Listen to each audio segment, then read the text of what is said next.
தலைமை ஆசிரியர்கள் மற்றும் ஆசிரியர்களே, நிதியாண்டு 2025-2026 மதிப்பீட்டாண்டு 2026-2027க்குரிய வருமான வரி தாக்கல் ஐடிஆர் இ-ஃபைலிங் ஆன்லைன் வழியாக எவ்வாறு எளிமையாக செய்வது என்பதை பற்றி இந்த காணொளியில் நாம் காணலாம்.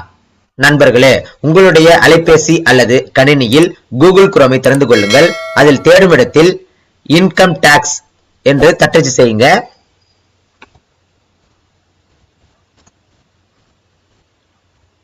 பின்பு தேட ஆரம்பிங்க. இப்போது incometax.gov.in அப்படின்ற ஒரு இணையதள முகவரி உங்களுக்கு காட்டப்படும். அந்த இணையதளத்தை தெரிந்து கொள்ளுங்கள். நண்பர்களே, இங்க நீங்க கவனிக்க வேண்டியது என்ன அப்படின்னு பாத்தீங்கன்னா, ரிஜிஸ்டர் அப்படின்னு இருக்கும். அதாவது நீங்க இப்பதான் முதல் தடவை ஐடிஆர் இ-ஃபைலிங் நீங்க செய்றீங்க அப்படின்னா நீங்க இந்த ரிஜிஸ்டர் என்பதை அழுத்திட்டு இங்க பாத்தீங்கன்னா உங்களுக்கு 4 ஸ்டெப்ஸ் இருக்கும். Get started, fill details, verify details, secure your account அப்படின்னு இருக்கும். அதுக்கப்புறம் ஒரு பாஸ்வேர்டு உங்களுக்கு கிரியேட் ஆகும். நீங்க தான் அதை கிரியேட் பண்ணணும். இது போல ரிஜிஸ்டர் பண்ணதுக்கு அப்புறம் தான் உங்களுடைய ஐடிஆர் இ-ஃபைலிங் நீங்க செய்ய முடியும். நண்பர்களே, அடுத்து நீங்க ஏற்கனவே கடந்த ஆண்டே உங்களுடைய வருமான வரி தாக்கலை ஆடிட்டர் மூலமாகவோ அல்லது சுயமாகவோ நீங்க இ-ஃபைலிங் செஞ்சிருந்தீங்க அப்படின்னா லாகின் அப்படின்னு இருக்கும். அதை அழுத்துங்க. இங்கு முதல்ல பாத்தீங்கன்னா என்டர் யுவர் யூசர் ஐடி அப்படின்னு இருக்கும். இதுல உங்களுடைய பேன் கார்டு நம்பரை பதிவு செய்து கொள்ளுங்கள். பின்பு கண்டினியூ அப்படின்னு இருக்கும். அதை அழுத்துங்க.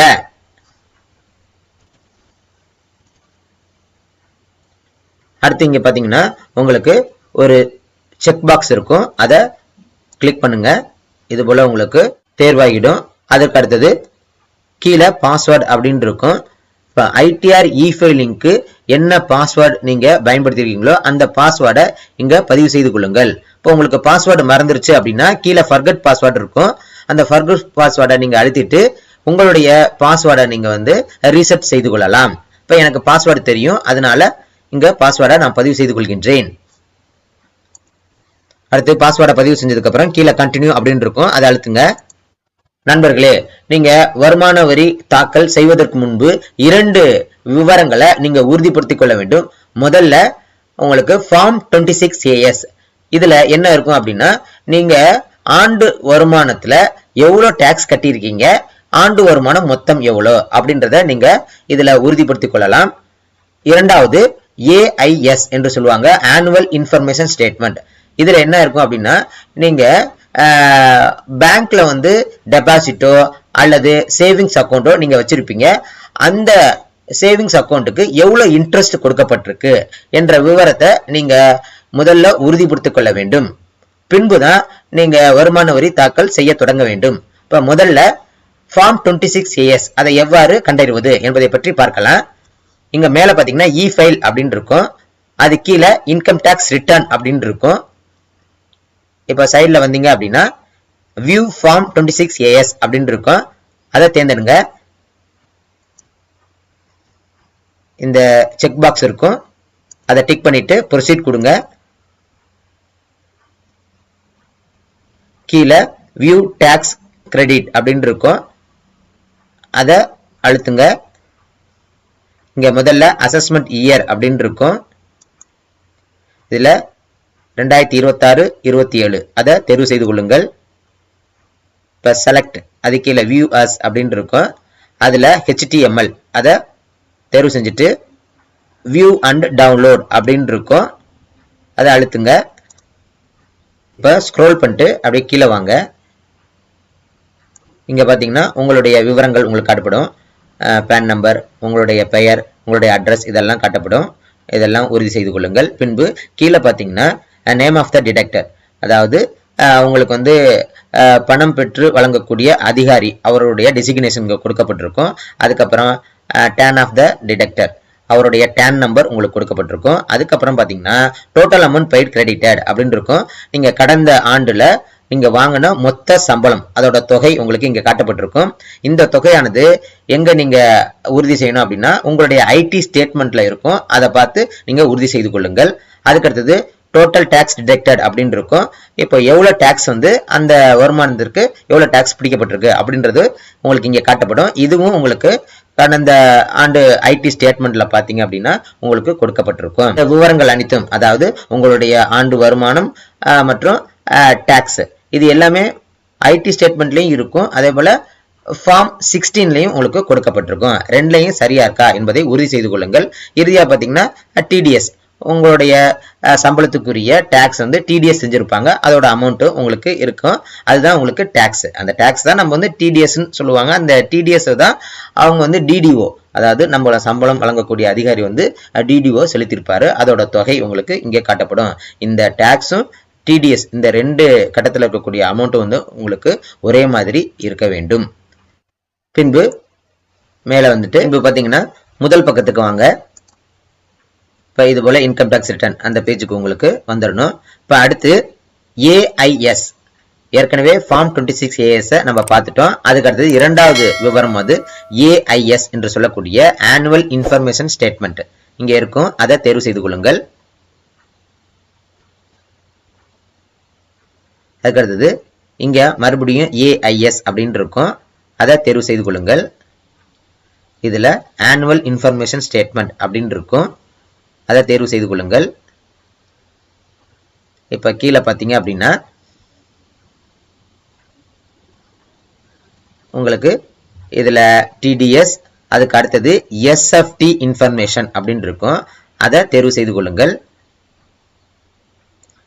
இப்போ நீங்க பேங்க்ல சேவிங்ஸ் அக்கௌண்ட் வச்சிருந்தீங்கன்னா அதற்கு இன்ட்ரெஸ்ட் உங்களுக்கு கொடுக்கப்பட்டிருக்கும். நீங்க எந்தெந்த பேங்க்ல எல்லாம் நீங்க சேவிங்ஸ் அக்கௌண்ட் ஓபன் பண்ணிருக்கீங்களோ அதற்குரிய இன்ட்ரெஸ்ட் எல்லாம் உங்களுக்கு கடைசி காலத்துல காட்டப்பட்டிருக்கும். இந்த இன்ட்ரெஸ்ட் எல்லாம் நீங்க வந்து கூட்டி வைத்துக் கொள்ள வேண்டும். ஏன்னா இந்த இன்ட்ரெஸ்டுக்குரிய டாக்ஸை நம்ம வந்து கண்டிப்பாக கட்ட வேண்டும். இந்த இன்ட்ரெஸ்டுக்குரிய டாக்ஸை மட்டும்தான் நம்ம கட்டணும். அடுத்து இதே போல பாத்தீங்கன்னா சில பேர் வந்து டெபாசிட் வச்சிருப்பாங்க. டெபாசிட் வச்சிருந்தாங்கன்னா அந்த டெபாசிட்டும் உங்களுக்கு இங்க காட்டப்படும். அதற்குரிய இன்ட்ரெஸ்ட் காட்டப்படும். அந்த டெபாசிட்டுக்குரிய இன்ட்ரெஸ்டுக்குரிய டாக்ஸை நீங்க கட்டியாக வேண்டும். எனக்கு வந்து டெபாசிட் எதுவுமே இல்லை, ஒன்லி சேவிங்ஸ் அக்கௌண்ட் மட்டும்தான் இருக்கு. 3 அக்கௌண்ட் இருக்கு. அந்த 3 அக்கௌண்ட்டுக்குரிய இன்ட்ரெஸ்ட் வந்து இங்க கடைசி கட்டத்துல காட்டப்படுது. இந்த அனைத்து இன்ட்ரெஸ்டையும் நம்ம வந்து கூட்டி வைத்துக் கொள்ள வேண்டும். ஸ்பெசிஃபைடு ஃபினான்சியல் டிரான்சாக்ஷன் எஸ்எஃப்டி, இப்போ அதோட விவரங்களை நம்ம பார்த்துட்டோம். இப்போ இதை வந்து க்ளோஸ் பண்ணிட்டு வெளியே வந்துடலாம். இப்போ ஃபார்ம் 26AS மற்றும் ஏஐஎஸ் ஆனுவல் இன்ஃபர்மேஷன் ஸ்டேட்மெண்ட் இது ரெண்டுமே நம்ம பார்த்து உறுதி செஞ்சுட்டோம். அதுக்கு அடுத்தது நம்மளுடைய ஐடிஆர் இ ஃபைலிங்கை செய்ய தொடங்கலாம். முதல்ல செலக்ட் அசஸ்மெண்ட் இயர் அப்படின்னு இருக்கும். அதை அழைத்துட்டு இதுல 2026 2027 அதை தேர்வு செய்து கொள்ளுங்கள். கீழே ஆன்லைன் அப்படின்னு இருக்கும். அதை தேர்வு செஞ்சுட்டு கண்டினியூ கொடுங்க. இதுல பாத்தீங்கன்னா ஸ்டார்ட் நியூ ஃபைலிங் அப்படின்னு இருக்கும். அதை அழுத்துங்க. இதுல இண்டிவிஜுவல் அதை செலக்ட் பண்ணிட்டு ப்ரொசீட் கொடுங்க. செலக்ட் ஐடிஆர் ஃபார்ம் அதை அழுத்திட்டு ஐடிஆர் 1 அதை தேர்வு செய்யுங்க. பின்பு ப்ரொசீட் வித் ஐடிஆர் 1 அதை அழுத்துங்க. இப்போ ஓகே கொடுங்க. அடுத்து லெட்ஸ் கெட் ஸ்டார்டட் அப்படின்னு இருக்கும். அதை அழுத்துங்க. இதுல இங்க இருக்கக்கூடிய கேள்விக்கு வந்து தானாகவே உங்களுக்கு இந்த கடைசி இது வந்து தேர்வாயிருக்கும். பின்பு கண்டினியூ கொடுங்க. ஓகே கொடுங்க. இப்ப முதல்ல பாத்தீங்கன்னா பர்சனல் இன்ஃபர்மேஷன் இதை நம்ம வந்து செக் பண்ணணும், உறுதி செய்யணும். அதற்கு அதை அழுத்துங்க. இதுல பாத்தீங்கன்னா ப்ரொஃபைல் இருக்கும். இதுல நம்மளுடைய பெயர், அதுக்கப்புறம் PAN number, date of birth, Aadhaar number இதெல்லாம் கொடுக்கப்பட்டிருக்கும். அடுத்து பாத்தீங்கன்னா கான்டாக்ட் டீடைல்ஸ், இங்க உங்களுடைய mobile number, email ID, primary address இது எல்லாமே உங்களுக்கு கொடுக்கப்பட்டிருக்கும். இது சரியா இருக்கா என்பதை உறுதி செய்து கொள்ளுங்கள். இது ஏதேனும் தவறுகள் இருந்துச்சுன்னா எடிட் பண்ணலாம். இது சரியா இருந்தாலும் சரி, தவறாக இருந்தாலும் சரி, இந்த இதை வந்து அதாவது கான்டாக்ட் டீடைல்ஸை நம்ம எடிட் பண்ணி தான் ஆகணும். ஏன் அப்படின்னு பாத்தீங்கன்னா கீழே பாத்தீங்கன்னா செகண்டரி அட்ரஸ் அப்படின்னு ஒண்ணு இருக்கும். இந்த செகண்டரி அட்ரஸை நம்ம எடிட் பண்ணி ஆக வேண்டும். அதற்கு மேல எடிட் அப்படின்னு இருக்கும். இதுல பாத்தீங்கன்னா உங்களுக்கு மொபைல் நம்பர், அது பக்கத்துல ஒரு சிவப்பு நட்சத்திர குறியீடு கொடுத்திருப்பாங்க. இந்த சிவப்பு நட்சத்திர குறியீடு எங்கெல்லாம் இருக்கோ அந்த இடத்தை நீங்க கண்டிப்பாக பூர்த்தி செய்தாக வேண்டும். இப்ப சில பேர் செகண்டரி அட்ரஸும் கொடுத்திருப்பாங்க, பிரைமரி அட்ரஸும் கொடுத்திருப்பாங்க. இருந்தாலுமே நீங்க இந்த கட்டத்தை எடிட் பண்ணி தான் ஆகணும். ஏன் அப்படின்னு பாத்தீங்கன்னா சில பேருக்கு வந்து இந்த டவுன், சிட்டி, டிஸ்ட்ரிக்ட் இது எல்லாமே உங்களுக்கு இல்லாம இருக்கும். நீங்க சரியா என்ட்ரு பண்ணியிருந்தாலுமே இங்க எடிட் பண்ணி உள்ளார வந்து பாத்தீங்க அப்படின்னா இது போல இந்த டவுன், சிட்டி வந்து இல்லாம இருக்கும். அந்த இடத்த நீங்க பூர்த்தி செய்து கொள்ளுங்கள். இப்போ இங்க பாத்தீங்கன்னா எனக்கு வந்து செகண்டரி அட்ரஸே இல்லாம இருக்கு. இப்ப பிரைமரி அட்ரஸும் செகண்டரி அட்ரஸும் சேமா இருந்துச்சு அப்படின்னா எஸ் என்பதை தேர்வு செய்து கொள்ளுங்கள். ரெண்டு வேற வேற அப்படின்னா நோ என்பதை தேர்வு செஞ்சுட்டு செகண்டரி அட்ரஸை நீங்க பதிவு செய்து கொள்ளுங்கள். இப்போ எனக்கு ரெண்டு அட்ரஸும் வந்து சேம் தான், அதனால எஸ் என்பதை தேர்வு செய்து கொள்கின்றேன். எஸ் என்பதை தேர்வு செஞ்சதுக்கு அப்புறம் இங்க செகண்டரி அட்ரஸ் அப்படியே உங்களுக்கு பிரைமரி அட்ரஸ்ல என்ன இருக்கோ அது எல்லாமே இந்த செகண்டரி அட்ரஸுக்கு உங்களுக்கு வந்துருச்சு. இது எல்லாமே சரியா இருக்கா என்பதை உறுதி செஞ்சதுக்கு அப்புறம் சேவ் என்பதை அழுத்துங்க. இப்போ உங்களுக்கு இங்க பாத்தீங்கன்னா செகண்டரி அட்ரஸ் உங்களுக்கு இங்கே காட்டப்படும். சரி, அதுக்கு அடுத்தது நேச்சர் ஆஃப் எம்ப்ளாய்மெண்ட். இதுல இந்த கீழ்நோக்கு அம்புக்குறி அழுத்திட்டு இப்போ நீங்க எதுல வேலை செய்யறீங்க, சென்ட்ரல் கவர்மெண்ட்லயா, ஸ்டேட் கவர்மெண்ட்லயா, இல்ல பப்ளிக் செக்டர் அண்டர்டேக்கிங்லயா, இல்ல பென்ஷனர்ஸா, ஸ்டேட் கவர்மெண்ட் பென்ஷனர்ஸா, இல்ல சென்ட்ரல் கவர்மெண்ட் பென்ஷனர்ஸா என்பதை தேர்வு செய்து கொள்ளுங்கள். இப்போ நான் ஸ்டேட் கவர்மெண்ட். அடுத்து பாத்தீங்கன்னா ஃபில்லிங் செக்ஷன். இதுல ஃபில்ட் அஸ் அப்படின்னு சொல்லிட்டு அது தேர்வா இருக்கும். இதுல 139(1) return filed on or before due date. Due டேட்டுக்கு முன்னாடியே நம்ம இஃபில் பண்றதுனால இது வந்து உங்களுக்கு தேர்வாயிருக்கு. டியூ டேட்டுக்கு அப்புறம் பண்ணோம் அப்படின்னா இங்க இருக்கக்கூடியது வேற எதாவது தேர்வாயிருக்கும். நம்ம டியூ டேட்டுக்கு முன்னாடியே இஃபில் பண்றதுனால இது ஆல்ரெடி செலக்ட் ஆயிருக்கு. அதுக்கு அடுத்தது செலக்ட் ஆகலைன்னா நீங்க செலக்ட் பண்ணிக்கோங்க. அடுத்து இந்த கேள்விக்கு வந்து நோ என்பது ஆல்ரெடி தேர்வாயிருக்கும். அதாவது நீங்க நியூ டாக்ஸ் ரெஜிம்ல இஃபைல் பண்றீங்க அப்படின்னா இந்த நோ என்பது தேர்வாயிருக்கும். நீங்க இல்ல எனக்கு நியூ டாக்ஸ் வேணாம், ஓல்டு டாக்ஸ் ரெஜிம்ல தான் நான் இஃபைல் பண்றேன் அப்படின்னா எஸ் என்பதை தேர்வு செய்து கொள்ளுங்கள்.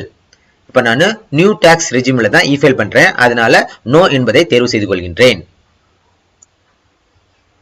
அடுத்தது இங்க பாத்தீங்கன்னா உங்களுக்கு அமௌண்ட் காட்டப்பட்டிருக்கும். இந்த அமௌண்ட் என்ன அப்படின்னா உங்களுடைய டாக்ஸ், ஆண்டு வருமானத்துடைய மொத்த டாக்ஸ் உங்களுக்கு இங்கே காட்டப்பட்டிருக்கும்.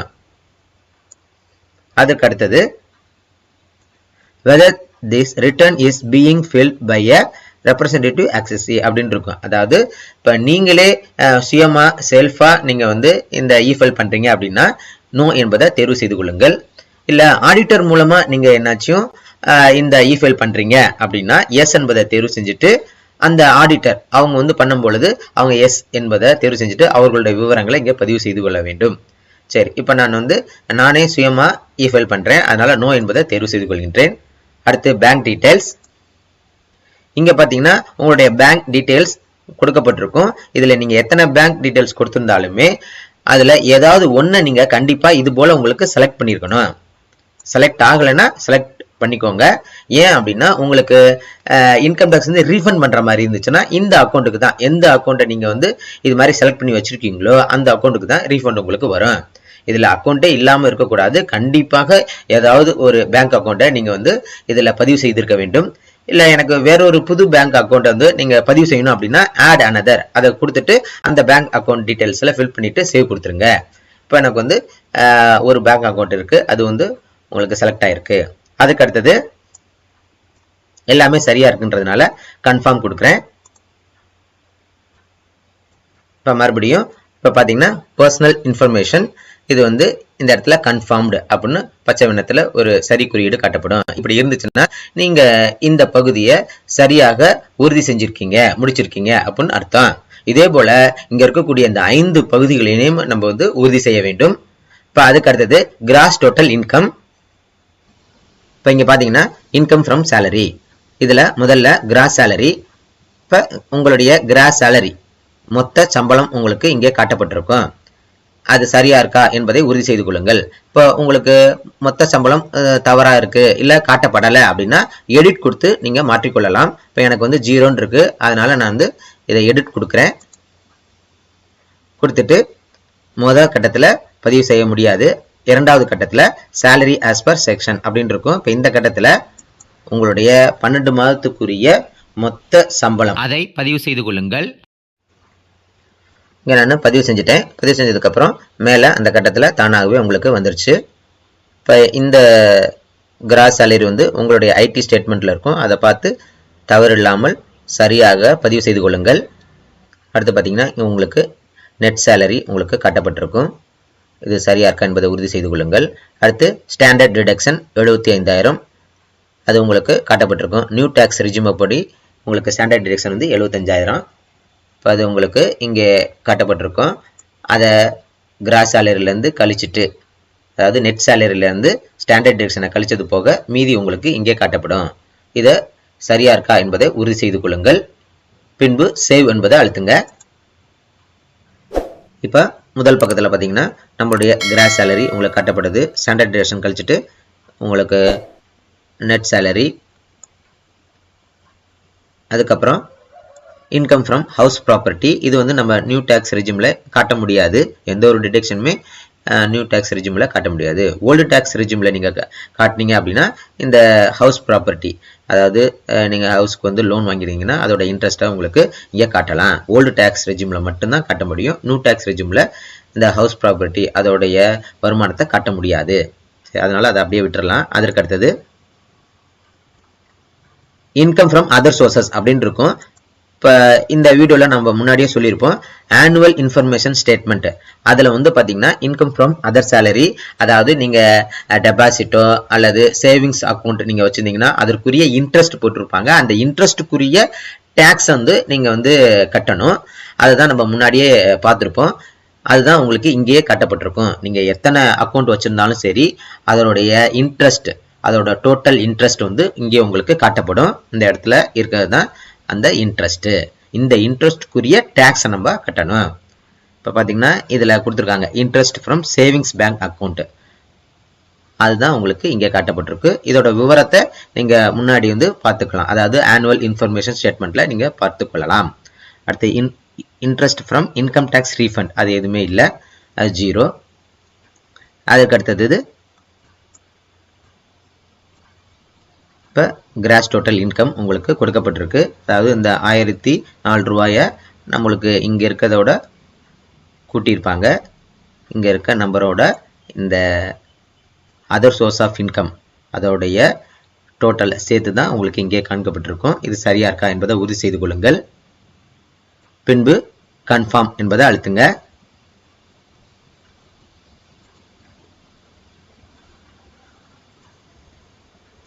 இப்போ கிராஸ் டோட்டல் இன்கம் வந்து நம்மளுக்கு சரியா இருக்கு என்பதை நம்ம உறுதி செஞ்சிட்டோம். அதனால இங்க கன்ஃபார்ம்டு அப்படின்னு உங்களுக்கு காட்டப்படுது. அடுத்து மூன்றாவதாக டோட்டல் டிடக்ஷன். இப்போ நியூ டேக்ஸ் ரெஜிமை பொறுத்தவரையிலும் நம்மளுக்கு எந்த ஒரு டிடக்ஷனுமே இல்லை. அதனால இதில் எதுவுமே நம்மளுக்கு காட்டப்படாது. அதனால் நம்ம நேரடியாக கன்ஃபார்ம் கொடுத்துருங்க. இப்போ டோட்டல் டிடக்ஷன் அது பக்கத்தில் கன்ஃபார்ம் அப்படின்னு உங்களுக்கு வந்துருச்சு. அடுத்து டேக்ஸ் பெய்டு.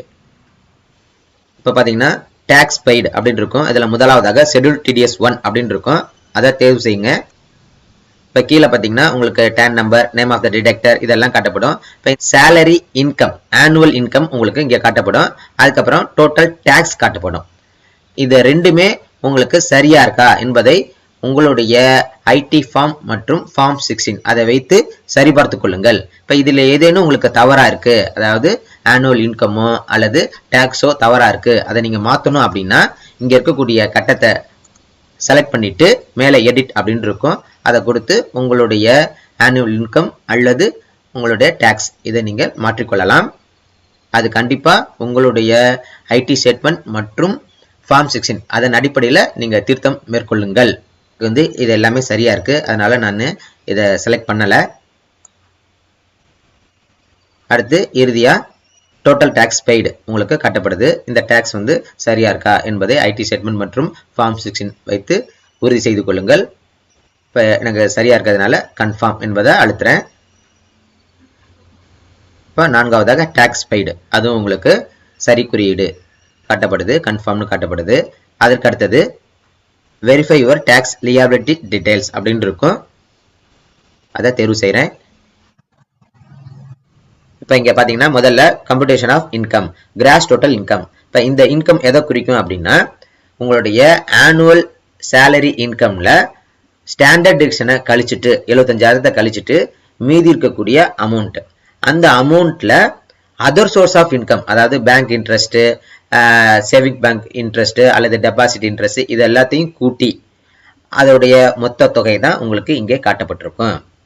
மறுபடியும் சொல்றேன், உங்களுடைய ஆனுவல் இன்கம்ல ஸ்டாண்டர்ட் டிடக்ஷன் 75,000 கழிச்சுட்டு வரக்கூடிய அமௌண்ட்ல உங்களுக்கு அதர் சோர்ஸ் ஆஃப் இன்கம், அதாவது சேவிங்ஸ் பேங்க் அக்கௌண்டோடைய இன்ட்ரெஸ்ட் அல்லது டெபாசிட் வச்சிருந்தீங்கன்னா அதோட இன்ட்ரெஸ்ட், அதை கூட்டி அந்த தொகையை கூட்டி அதோடைய மொத்த தொகை தான் உங்களுக்கு இங்கே கிராஸ் டோட்டல் இன்கம்ல காட்டப்பட்டிருக்கும். இது சரியா இருக்கா என்பதை உறுதி செய்து கொள்ளுங்கள்.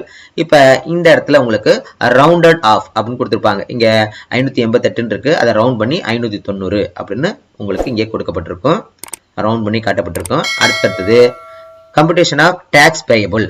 இப்ப நீங்க வரக்கூடிய அந்த ஆனுவல் இன்கமுக்கு, அதாவது டிடக்ஷன்லாம் போக டாக்ஸ் எவ்வளவு நீங்க கட்டியிருக்கணும் அப்படின்னா இவ்வளோ அமௌண்ட் வந்து உங்களுக்கு கட்டியிருக்கணும் அப்படின்னு கொடுத்துருக்காங்க. இதை நீங்க ஷோ கம்ப்யூட்டேஷன் அதை அழுத்திட்டு அதோடைய ஒவ்வொரு இதுலையும் ஸ்லாப்லையும் நம்மளுக்கு எவ்வளோ வந்து டாக்ஸ் வந்திருக்கு அப்படின்றத பார்த்துக்கொள்ளலாம். அதுக்கு அடுத்தது ரிபீட். இப்போ டாக்ஸ் பேபிள் ஆஃப்டர் ரிபீட், அதில் ஹெல்த் அண்டு செஸ் அதோட 4% அதோட தொகை இங்கே உங்களுக்கு கொடுத்துருப்பாங்க. இப்போ இந்த ரெண்டு தொகையையும் கூட்டி உங்களுக்கு இங்கே காட்டப்பட்டிருக்கும். இதுதான் நம்ம டோட்டல் டாக்ஸ் அண்ட் செஸ், அதோட தொகை உங்களுக்கு இங்கே காட்டப்பட்டிருக்கும். இதுல உங்களுக்கு வேரியேஷன் இருக்கும். எப்படி அப்படின்னா அதர் சோர்ஸ் ஆஃப் இன்கம்ல உங்களுக்கு அதுக்குரிய டாக்ஸ் இங்க வந்திருக்கு, அதனால நீங்க ஐடி ஸ்டேட்மெண்ட்ல இதெல்லாம் இல்லையே அப்படின்னு நீங்க பார்க்க வேண்டாம். இது வந்து அதர் சோர்ஸ் ஆஃப் இன்கம் சேர்த்து அதற்குரிய டாக்ஸ் அதான் உங்களுக்கு இங்க காட்டப்பட்டிருக்கும். இப்ப பேலன்ஸ் டாக்ஸ், இதுதான் உங்களுக்கு டாக்ஸ், மொத்த டாக்ஸ் வந்து இதுதான் நீங்க கட்டியிருக்கணும். இது உங்களை ஐடி ஸ்டேட்மெண்ட்ல கொஞ்சம் வேரியேஷன் இருக்கும். ஏன் அப்படின்னா அதர் சோர்ஸ் ஆஃப் இன்கம், அந்த இன்கம்க்குரிய இன்ட்ரெஸ்டுக்குரிய டாக்ஸ் அது இங்க சேர்ந்துருக்கும். அதற்கு அடுத்தது கீழே அப்படியே வந்தீங்க அப்படின்னா பேலன்ஸ் டாக்ஸ் ஆஃப்டர் ரிலீஃப் அப்படின்னு உங்களுக்கு இங்க கொடுத்துருப்பாங்க. இதெல்லாம் சரியா இருக்கா என்பதை உறுதி செய்து கொள்ளுங்கள். பின்பு கன்ஃபார்ம் என்பதை அழுத்துங்க. இப்ப 5 பகுதிகளுமே நம்ம சரி பார்த்துட்டோம். Personal information, gross total income, total deduction, tax paid, verify your tax liability details அப்படின்னு இருக்கு. இப்போ அதற்கு அடுத்தது ப்ரொசீட் டு வெரிஃபிகேஷன். இது உங்களுக்கு சம்மரி காட்டப்படும். இப்போ இங்க கடைசியா வந்து பாத்தீங்க அப்படின்னா அமௌண்ட் பேயபிள் ஆர் ரீஃபண்ட் அப்படின்னு இருக்கும். டோட்டல் டாக்ஸ் லியாபிலிட்டி, அதாவது நம்மளுடைய இன்கம்க்கு, ஆனுவல் இன்கம்க்கு, அதாவது சேலரி பிளஸ் வந்து நம்ம அந்த சேவிங்ஸ் பேங்க் இன்ட்ரெஸ்ட் மற்றும் அதர் சோர்ஸ் ஆஃப் இன்கம் அதற்குரிய இன்ட்ரெஸ்ட் இது எல்லாமே சேர்த்து அதற்குரிய டாக்ஸ், மொத்த டாக்ஸ் உங்களுக்கு இங்கே காட்டப்பட்டிருக்கும். அந்த டாக்ஸ்ல வந்து நீங்க ஆபீஸ்ல இருந்து கட்டியிருப்பீங்க இல்லையா, அந்த அது ஐடி ஸ்டேட்மெண்ட்ல இல்ல ஃபார்ம் 16ல அந்த டாக்ஸ் இருக்கும். அந்த டாக்ஸ் வந்து இங்கே உங்களுக்கு காட்டப்பட்டிருக்கும். இது சரியா இருக்கும். ஏன்னா உங்களுக்கு இந்த டாக்ஸ் தான் கண்டிப்பா நம்மளுடைய ஐடி ஸ்டேட்மெண்ட்ல இருக்கும். மேல இருக்க டாக்ஸ் வந்து என்ன அப்படின்னா அதர் சோர்ஸ் ஆஃப் இன்கம், அது சேர்ந்ததுனால அந்த டாக்ஸ் வந்து கொஞ்சம் அதிகமா இருக்கும். அதனால உங்களுக்கு இங்க வந்து டாக்ஸ் வந்து கொஞ்சம் கூட இருக்கும்.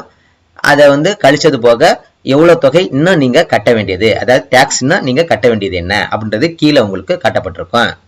சில ஆசிரியர்களுக்கு பாத்தீங்க அப்படின்னா இங்க வந்து ரீஃபண்ட் பண்றக்கூடிய அமௌண்ட்டும் காட்டப்படும். எப்படி அப்படின்னா அவர்கள் வந்து டாக்ஸ் கட்டும் பொழுது அதிகமா டாக்ஸ் கட்டியிருப்பாங்க, ஆபீஸ் மூலமாவே டாக்ஸ் வந்து அதிகமா கட்டியிருந்தாங்கன்னா அவர்களுக்கு வந்து இங்க பாத்தீங்க அப்படின்னா கீழே வந்து ரீஃபண்ட் பண்ணக்கூடிய அமௌண்ட்டும் உங்களுக்கு காட்டப்பட்டிருக்கும். அந்த ரீஃபண்ட் பண்ணக்கூடிய அமௌண்ட் வந்து நீங்க இஃபைல் பண்ணதுக்கு அப்புறம் உங்களுக்கு ஒரு 15 நாள் அல்லது ஒரு மாசத்துக்குள்ளேயே உங்களுக்கு ரீஃபண்ட் பண்ணக்கூடிய அமௌண்ட் வந்து ஐடி டிபார்ட்மெண்ட் உங்களுக்கு அனுப்பிச்சிருவாங்க.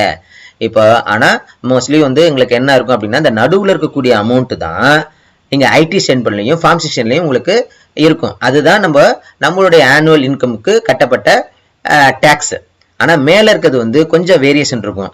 அதாவது இங்க இருக்கக்கூடிய டாக்ஸை விட இங்க அதிகமா இருந்துச்சு அப்படின்னா உங்களுக்கு அதர் சோர்ஸ் ஆஃப் இன்கம்ல அதற்குரிய அமௌண்ட்டுக்குரிய டாக்ஸ் அது சேர்ந்து உங்களுக்கு இங்க அதிகமா இருக்கும். இப்ப கீழே வந்து பாத்தீங்கன்னா நடுவுல இருக்க அமௌண்ட்டுக்கு வந்து இங்க மேல இருக்க அமௌண்ட் வந்து கம்மியா இருந்துச்சு அப்படின்னா நீங்க டாக்ஸ் வந்து ஆபீஸ் மூலமே நீங்க அதிகமா கட்டியிருக்கீங்க அப்படின்னு அர்த்தம். அவங்களுக்கு ரீஃபண்ட் பண்ணக்கூடிய அமௌண்ட்டும் உங்களுக்கு கீழே கட்டப்படும். இப்ப எனக்கு பாத்தீங்க அப்படின்னா மேல வந்து அதிகமா இருக்கு, நார்மலாக கட்டின டேக்ஸை விட மேலே இருக்கக்கூடிய டோட்டல் டேக்ஸ் லியபிலிட்டி அதிகமாக இருக்குது. ஏன் அப்படின்னா எனக்கு அதர் சோர்ஸ் ஆஃப் இன்கம், அதாவது சேவிங்ஸ் பேங்க் அக்கௌண்ட் கூடிய இன்ட்ரெஸ்ட், அந்த இன்ட்ரெஸ்ட்டுக்குரிய டேக்ஸ் அது இங்கே சேர்ந்ததுனால எனக்கு கொஞ்சம் அதிகமாக இருக்குது. இப்போ எவ்வளோ நான் வந்து இன்னும் நான் கட்ட வேண்டியது என்ன அப்படின்னா அமௌண்ட் பேயபிள் அப்படின்னு கொடுத்துட்டு 160 ரூபா நான் கட்ட வேண்டியது. இப்போ அதை எவ்வாறு கட்டுவது அப்படின்றத நம்ம பார்க்கலாம். பே நவ் அதை அழுத்துறேன், கண்டினியூ கொடுக்குறேன். இப்போ உங்களுக்கு இங்கே கட்டப்படும். கண்டினியூ. இப்போ 160 ரூபாய். மறுபடியும் கண்டினியூ. இப்போ நம்ம எதன் மூலமாக கட்டுறோம்? நெட் பேங்கிங்கா, டெபிட் கார்டா, pay at bank counter, RTGS, NEFT, இது போல். இப்போ நெட் பேங்கிங் மூலமாக நம்ம எளிமையாக கட்டிக்கொள்ளலாம். அந்த பேங்கை தேர்வு செய்யணும். பின்பு கண்டினியூ.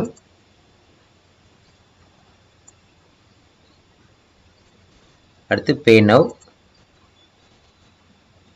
இந்த கண்டிஷன்னா நம்ம வந்து டிக் பண்ணணும். I agree. Submit to bank. இப்போ உங்களுடைய யூசர் நேம் பாஸ்வேர்ட் போட்டு லாகின் பண்ணுங்க. இப்போ அமௌண்ட்டை நான் பே பண்ணிட்டேன்.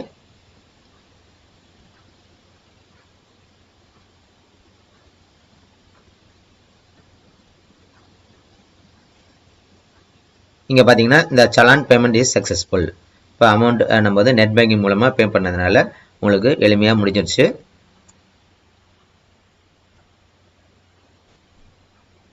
இப்போ இதை வந்து நம்ம டவுன்லோட் பண்ணணும் அப்படின்னா இதை அழுத்திட்டு அதை டவுன்லோட் பண்ணிக்கலாம். நம்மளுடைய ரிசிப்ட் உங்களுக்கு டவுன்லோட் ஆயிடுச்சு.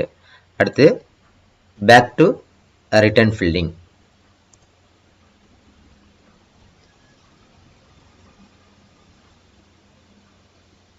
ஓகே கொடுங்க. இப்போ அடுத்து பார்த்தீங்க அப்படின்னா இதில் 4வதாக டேக்ஸ் பெய்டு அப்படின்னு இருக்கும், அதை தேர்வு செய்யுங்க. இதில் கீழே வந்தீங்க அப்படின்னா advance tax and self assessment tax payment அப்படின்னு இருக்கும், அதை அழுத்துங்க. இதில் நம்ம எக்ஸ்ட்ராவா நம்ம எவ்வளோ அமௌண்ட் நம்ம வந்து கட்டணுமோ, அதாவது டேக்ஸ் வந்து நம்ம கட்டியிருப்போம் இல்லையா, ஆன்லைன் மூலமாக கட்டணும், அந்த அமௌண்ட் வந்து உங்களுக்கு இங்கே காட்டப்படணும். இப்படி காட்டப்பட்டுச்சு அப்படின்னா அது வந்து உங்களுக்கு சரியா இருக்கா என்பதை உறுதி செய்து கொள்ளுங்கள். சில பேருக்கு வந்து பணம் கட்டியிருப்போம் ஆனால் காட்டப்படாது.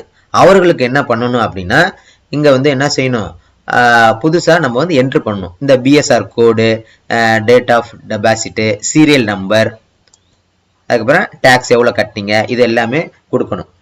இதில் வந்து ஏதேனும் மாற்றம் இருந்துச்சுன்னா இதை செலக்ட் பண்ணிவிட்டு நீங்கள் எடிட்டும் கொடுத்துக்கலாம், எடிட்டும் கொடுத்துக்கலாம். இல்லை சரியா இருக்கு அப்படின்னா அப்படியே விட்டுறலாம். இல்லை எதுவுமே இல்லைன்னா நீங்கள் புதுசாக என்ட்ரு பண்ணணும். இந்த பிஎஸ்ஆர் கோட்லாம் எங்கே இருக்கும் அப்படின்னா நீங்கள் டேக்ஸ் பே பண்ணும் பொழுது நீங்கள் டவுன்லோட் பண்ணியிருப்பீங்க, அந்த ரிசிப்ட் டவுன்லோட் பண்ணியிருப்பீங்க. அந்த ரிசிப்ட் உங்களுக்கு காட்டுறேன் நான். இப்போ அந்த ரிசிப்ட்ல பார்த்தீங்க அப்படின்னா உங்களுக்கு இந்த பிஎஸ்ஆர் கோடு, சலான் நம்பர், இது எல்லாமே உங்களுக்கு காட்டப்பட்டிருக்கும். இப்போ இந்த விவரங்களை தான் நீங்கள் வந்து அங்கே பூர்த்தி செய்யணும். இது ஆட்டோமேட்டிக்காக உங்களுக்கு வந்து அங்கே வந்து காட்டப்படும். அப்படி காட்டப்படலை அப்படின்னா இந்த விவரங்கள் எல்லாம் இந்த ரிசிப்டை பார்த்து அங்கே நீங்கள் பூர்த்தி செய்து கொள்ளுங்கள். இங்கே நம்ம கட்டக்கூடிய டேக்ஸோடைய விவரங்கள் உங்களுக்கு இங்கே சரியாக ஆட்டோ அப்டேட் ஆகிடும். ஆட்டோ அப்டேட் ஆகலை தான் நீங்கள் வந்து மறுபடியும் இங்கே வந்து இந்த BSR code, date of deposit, serial number, இந்த சலானோட நம்பர், அதுக்கப்புறம் டேக்ஸ் எவ்வளோ கட்டிங்களோ அதோட அமௌண்ட், இது எல்லாமே நீங்கள் பதிவு செய்கிற மாதிரி இருக்கும். அதனால தான் நீங்கள் வந்து அமௌண்ட்டை பே பண்ணதுக்கப்புறம் அந்த ரிசிப்டை டவுன்லோட் பண்ணி வச்சுக்கோங்க. இதில் இந்த சீரியல் நம்பர்ங்கிறது சலான் நம்பர் தான், சீரியல் நம்பர் அது உங்களுக்கு அங்கே இருக்கும். சரி, இது எல்லாமே உங்களுக்கு சரியாக இருக்கும். இப்போ மறுபடியும் கன்ஃபார்ம் கொடுத்துக்கோங்க. இப்போ அடுத்தது உங்களுக்கு verify your tax liability details அப்படின்னு இருக்கும். மறுபடியும் நீங்கள் கன்ஃபார்ம் கொடுங்க. இப்போ 5மே உங்களுக்கு கன்ஃபார்ம் ஆயிடுச்சு.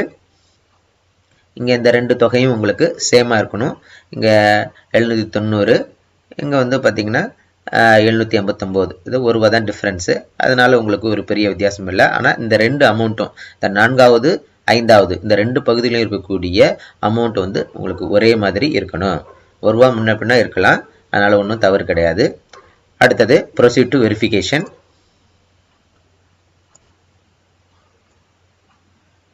Preview and submit your return. இப்போ இதில் முன்னாடியே நம்ம இந்த பகுதியில் பார்த்துருப்போம். இதில் பார்த்தீங்கன்னா இறுதியாக இங்கே இருக்கக்கூடிய 2 அமௌண்ட்டும் உங்களுக்கு ஒரே மாதிரி இருக்கும். டேக்ஸ் வந்து எனக்கு ₹160 கட்டுற மாதிரி இருந்துச்சு, அதை நான் கட்டிட்டேன். கட்டினதுக்கப்புறம் இந்த இடத்துல 0 அப்படின்னு கட்டப்படுது. இப்படி இருந்தால் தான் நீங்கள் வந்து இ ஃபைலிங் வந்து சரியாக முடிக்க முடியும். இப்போ எனக்கு 0ன்னு வந்துருச்சு. அடுத்து preview and submit your return, அதை அழுத்துறேன். அடுத்து இங்கே இருக்கக்கூடிய பாக்ஸை தேர்வு செஞ்சுக்கிறேன். செல்ஃபு, அதுக்கப்புறம் இங்கே பிளேஸ். இந்த பிளேஸ் இப்போ உங்களுடைய பகுதியை இந்த இடத்துல பதிவு செய்து கொள்ளுங்கள். பதிவு செஞ்சுட்டு கீழே இறுதியாக இப்போ இந்த பகுதியெல்லாம் நீங்கள் பதிவு செய்ய வேணாம். இதை நீங்கள் வந்து ஆடிட்டர்கிட்ட கொடுத்து நீங்கள் இஃபைல் பண்ணிங்கன்னா அவர்களோட விவரங்கள், அந்த ஆடிட்டரோட விவரங்களை தான் இங்கே பதிவு செய்வாங்க. அதனால் நம்ம வந்து செல்ஃபாக நம்ம பண்ணுறதுனால இந்த இதெல்லாம் நம்ம வந்து பதிவு செய்ய தேவையில்லை. அதுக்கடுத்தது ப்ரொசீட் டு வேலிடேஷன். இப்போ வேலிடேஷன் சக்ஸஸ்ஃபுல் அப்படின்னு வந்துருச்சு. அடுத்து ப்ரிவ்யூ. அடுத்தது ப்ரொசீட் டு வேலிடேஷன். இப்போ ப்ரொசீட் டு வெரிஃபிகேஷன். இப்போ நம்ம வெரிஃபை பண்ணணும்.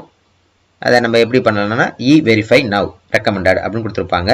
அதை தேர்வு செஞ்சுட்டு கண்டினியூ கொடுங்க. இதில் I would like to verify OTP on mobile number registered with Aadhaar, அதை தேர்வு செஞ்சுக்கோங்க. இப்போ உங்கள் ஆதார் நம்பர் லிங்க் பண்ண ஃபோன் நம்பருக்கு ஒரு ஓடிபி வரும், அதை நம்ம என்ட்ரு பண்ண மாதிரி இருக்கும். அதற்கு கண்டினியூ என்பதை அழுத்துறேன். இப்போ I agree to validate my Aadhaar details, அதை செலக்ட் பண்ணிவிட்டு ஜென்ரேட் ஆதார் ஓடிபி. இப்போ உங்களுக்கு ஓடிபி உங்களுக்கு வந்திருக்கும். அதை 1 நிமிஷத்துக்குள்ளே நீங்கள் என்ட்ரு பண்ணணும். பார்த்து கவனமாக என்ட்ரு பண்ணுங்கள். வேலிடேட் கொடுங்க. இப்போ please note that once the submit return you can no longer modify the details அப்படின்னு கொடுத்துருப்பாங்க. இப்போ சப்மிட் கொடுங்க. இப்போ சப்மிட்டட் சக்ஸஸ்ஃபுல்லி அப்படின்னு உங்களுக்கு வந்துடுச்சு. அடுத்து ப்ரொசீட். இப்போ டவுன்லோட் ரிசிப்ட். டவுன்லோட் ஆயிடுச்சு. நம்ம இஃபைல் பண்ணதுக்கான அக்னாலஜ்மெண்ட் வந்து உங்களுக்கு டவுன்லோட் ஆயிடுச்சு. இப்போ Indian income tax return acknowledgement உங்களுக்கு காட்டப்பட்டிருக்கும். இதில் அனைத்து விவரங்களுமே உங்களுக்கு காட்டப்பட்டிருக்கும். இதில் பார்த்தீங்கன்னா do not send this acknowledgement to CPC Bengaluru, அதாவது இதை நம்ம இஃபைல் பண்ணதுனால இதை நம்ம போஸ்டரில் அனுப்ப வேணாம் அப்படின்னு அவங்களே சொல்லியிருக்காங்க. அவ்வளோதான் நண்பர்களே, இந்த காணொலியில் சொல்லப்பட்டது போல நிதியாண்டு 2025-2026, மதிப்பீட்டாண்டு 2026-2027 அதற்குரிய வருமான வரி தாக்கல் ஐடிஆர் இ-ஃபைலிங்கை ஆன்லைன் வழியாக எளிமையாக செய்து கொள்ளுங்கள். நண்பர்களே, இந்த காணொலி உங்களுக்கு பயனுள்ளதாக இருந்துச்சுன்னா லைக் பண்ணுங்கள், ஷேர் பண்ணுங்கள், கமெண்ட் பண்ணுங்கள். இது போன்ற பயனுள்ள காணொலிகளை நீங்கள் பார்க்கணும் அப்படின்னா அறிவகம் சேனலை சப்ஸ்கிரைப் பண்ணிக்கோங்க. பக்கத்தில் இருக்க பெல் ஐக்கனை கிளிக் பண்ணி ஆல்னு கொடுத்துக்கோங்க. அப்போ தான் நாங்கள் போடுற வீடியோட நோட்டிஃபிகேஷன் உங்களுக்கு உடனுக்குடனே வரும். அறிவகம் பார், முயற்சியே வெற்றி. வணக்கம்.